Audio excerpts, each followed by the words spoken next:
സുഹൃത്തെ, FCTC ഒരു long term വിഷനോട് കൂടിയാണ് മാർക്കറ്റിൽ വന്നിട്ടുള്ളത്. നമ്മുടെ ഇന്ന് വരെ മാർക്കറ്റിൽ കണ്ടിട്ടുള്ള ക്രിപ്റ്റോ കറൻസി പ്രോഗ്രാമുകളോ അല്ലെങ്കിൽ MLM പ്രോഗ്രാമുകളിൽ നിന്ന് വ്യത്യസ്തമായിട്ട് ഇവർ ഒരു ലൈഫ് ടൈം ഓപ്പർച്യൂണിറ്റി എന്നുള്ള രീതിയിലാണ് ഈ അടുത്ത് കൊണ്ടുവരുന്നത്. അതിൻ്റെ ഭാഗമായിട്ട് പ്ലാനും മറ്റുള്ള കാര്യങ്ങളൊന്നും ഞാൻ പറയുന്നില്ല. പ്രോജക്റ്റുകൾ ധാരാളമുണ്ട്. കൊമേഴ്സ് ഇപ്പോൾ ഉടനെ കണക്റ്റ് ആകാൻ പോകുന്നത് കൊമേഴ്സും ഗെയിമുമാണ്.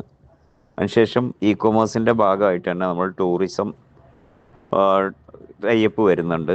അത് ഇപ്പം നമുക്ക് ഹോട്ടലുകളിൽ താമസിക്കാനും ടൂർ പാക്കേജുകൾക്കും ഒക്കെ നമ്മുടെ ടോക്കൺ ഉപയോഗിക്കാവുന്ന രീതി. എന്തായാലും ഇവർ വിഭാവനം ചെയ്തിട്ടുള്ളത് നമ്മൾക്ക് കിട്ടുന്ന എവരി ഡേ ബോണസ് റിട്ടേൺസ്, ആ റിട്ടേൺസിനെ 3 ഡിവൈഡ് ചെയ്തിട്ട് 3 വാലറ്റിലേക്കാണ് വരിക.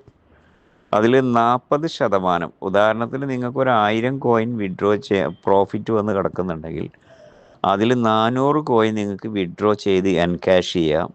400 കോയിൻ നിങ്ങൾ ടോപ്പപ്പ് ചെയ്യണം. അതായത് നിങ്ങളുടെ ഇൻവെസ്റ്റ്മെൻറ്റിൻ്റെ കൂടെ അതുകൂടി ആഡ് ചെയ്യണം.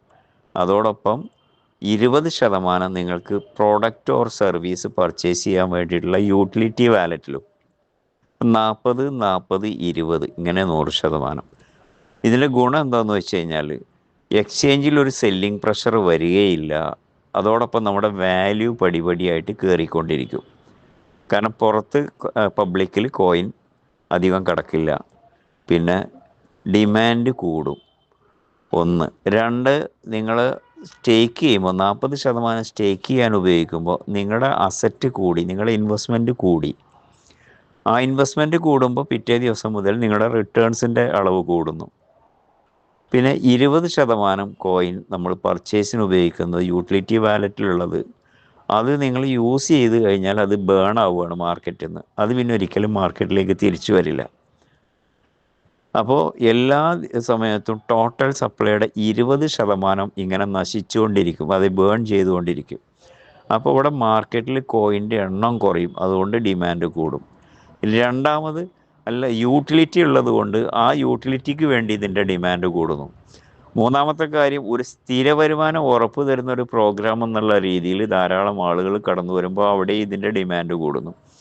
ചുരുക്കി പറഞ്ഞാൽ ഇപ്പം തുടങ്ങിയ ഒരാളെ സംബന്ധിച്ചിടത്തോളം 1 വർഷം കഴിയുമ്പോഴേക്കും അയാളുടെ റിട്ടേൺസിൻ്റെ സ്റ്റാറ്റസ് കൂടി, വരുമാനത്തിൻ്റെ ഗ്രാഫ് കൂടി കൂടി വന്നൊരു നല്ലൊരു വരുമാന സ്ഥിതിയിൽ അയാൾ എത്തുകയും അതോടൊപ്പം തന്നെ അയാളുടെ നിക്ഷേപം പടിപടിയായിട്ട് കൂടി നല്ലൊരു ഇൻവെസ്റ്ററായിട്ട് മാറുകയും പിന്നെ ഈ യൂട്ടിലിറ്റി പ്രോഗ്രാമിലൂടെ അയാളുടെ ഈ കൺസ്യൂം കപ്പാസിറ്റി, പർച്ചേസിങ് കപ്പാസിറ്റി കൂടുന്നു. ആ പർച്ചേസിങ് കപ്പാസിറ്റി കൂടുന്നതോടൊപ്പം കമ്പനിയുടെ വരുമാനം കൂടുന്നു, കമ്പനിയുടെ സ്റ്റെബിലിറ്റി അവിടെ ഉറപ്പ് വരുന്നു.